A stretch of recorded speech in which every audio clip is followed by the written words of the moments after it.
Hi, Phil Schoenberg, Fastpitch Power.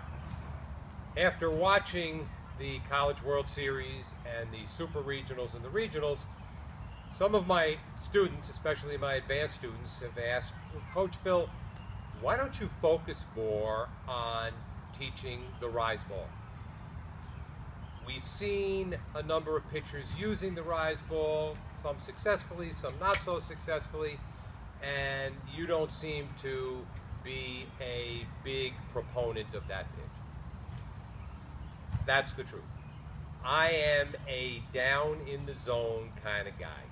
And let me tell you what it is about a rise ball that I think is not necessarily the highest and best use of a developing pitcher's time in mastering pitches.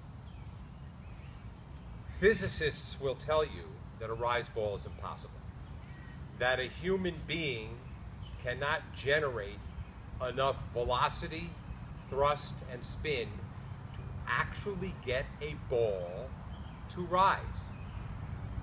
That the gravitational pull of the earth is working against you and that there's really no such thing as a rise ball. So what is it that is actually happening when a pitcher throws a rise ball?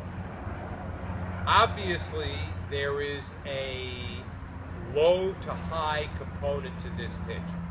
And I'll get to that in a second because therein lies the reason that I really don't like this pitch. When a pitcher throws a ball that looks high out of their hand, especially advanced hitters that are seeing that 6 to 12 tight rotation, very often they're going to let the ball go. And you saw this in the regionals and super regionals and even in the College World Series where rise ball pitchers were walking batters more often than they were commanding that pitch and getting batters out. So when that pitch leaves the pitcher's hand, and any pitch you throw, any movement pitch that you throw, a batter is going to decide, any pitch, a batter is going to have to decide whether to swing at that pitch no more than half the way to home plate. So a rise ball, as is the case with any movement pitch, has to look like a strike at least halfway to home plate. Otherwise, the batter's not going to swing at it. And if a rise ball is ending up out of the zone, okay, so you threw a rise ball, and it's, again, probably not really a pitch that is actually rising, but rather because of the angle of the release and the spin on the ball, it is dropping less than the mind's eye thinks it is going to. Whatever it is, if there is a deception, whether it is a perceived deception or a real deception that creates a difficulty for the batter to hit the ball, you've accomplished something. So why is it, given that fact, that I really don't love the rise ball? If I'm a batter and I'm standing in getting ready to hit, here's where I am, okay? Look at where my bat is. My bat is here. Now where's a rise ball going to be? It's going to be somewhere between here and here if it's thrown correctly.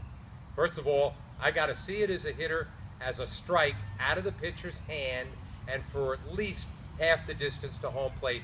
Otherwise, I'm not taking the bat off my shoulder. But when I'm here and I got a ball that's coming here and I recognize that pitch at all, and again, let's remember that I got a lot of things working against me. My inability, unless I'm throwing the ball 65 to 70 miles an hour, to generate anywhere near enough spin and lift to actually make that ball even be perceived as rising. If I throw that ball flat in the zone, that is just so easy without any effort for me to get my bat to and through that ball, squaring it up and driving it. If I recognize it, and even if it rises a little bit, or it appears to me as though it's rising a little bit, I've got this kind of spin on the ball. I have very little that I have to do with my body in order to get my bat head there. That's why you see so many missed rise balls hit 250 feet over the center field fence into a bunch of evergreen trees. Now let's talk conversely about a drop ball. a ball that starts high in the zone and ends up at the bottom of the strike zone or lower.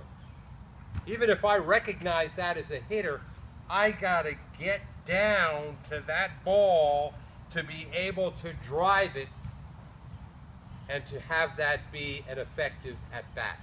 So if I'm recognizing the pitch, for whatever reason, I've guessed that I'm going to be throwing a drop ball, I still need to get down to that ball to drive it. When I'm dealing with a rise ball, if it's flat, or even if it's a good rise ball and I recognize it, there's very little that I need to do in order to get to that pitch. Yes, there are pitchers that will strike batters out with rise balls. Those pitchers are almost always consistently in the mid to upper 60s in order to have that rise ball be effective. And you know what? Let's face it, and I say this to my students, that there are just not that many. You see them in the College World Series, you see them in maybe the Super Regionals, but there just are not that many pitchers out there who are consistently throwing the ball in the mid to upper 60s or above. I want our pitchers to be able to be as successful and as effective as they possibly can, utilizing realistically the tools that they have. Drop ball, you put the right kind of spin on the drop ball, you develop enough of that lower arm whip, you got gravity working with you instead of against you. A missed drop ball is likely going to bounce on home plate. Still not going to be hit 300 feet over the evergreen trees. A missed rise ball is one of the easiest pitches, in my opinion, for a batter to hit. I hope that this has been useful, and I love to hear your comments and your experience in this, because we can learn so much from each other if we're able to share experiences. But again, a rise ball to me is not a pitch that I would have my developing pitchers focus on unless I had somebody throwing the ball in the upper 60s, and even then, I prefer a power drop. Talk to you next time.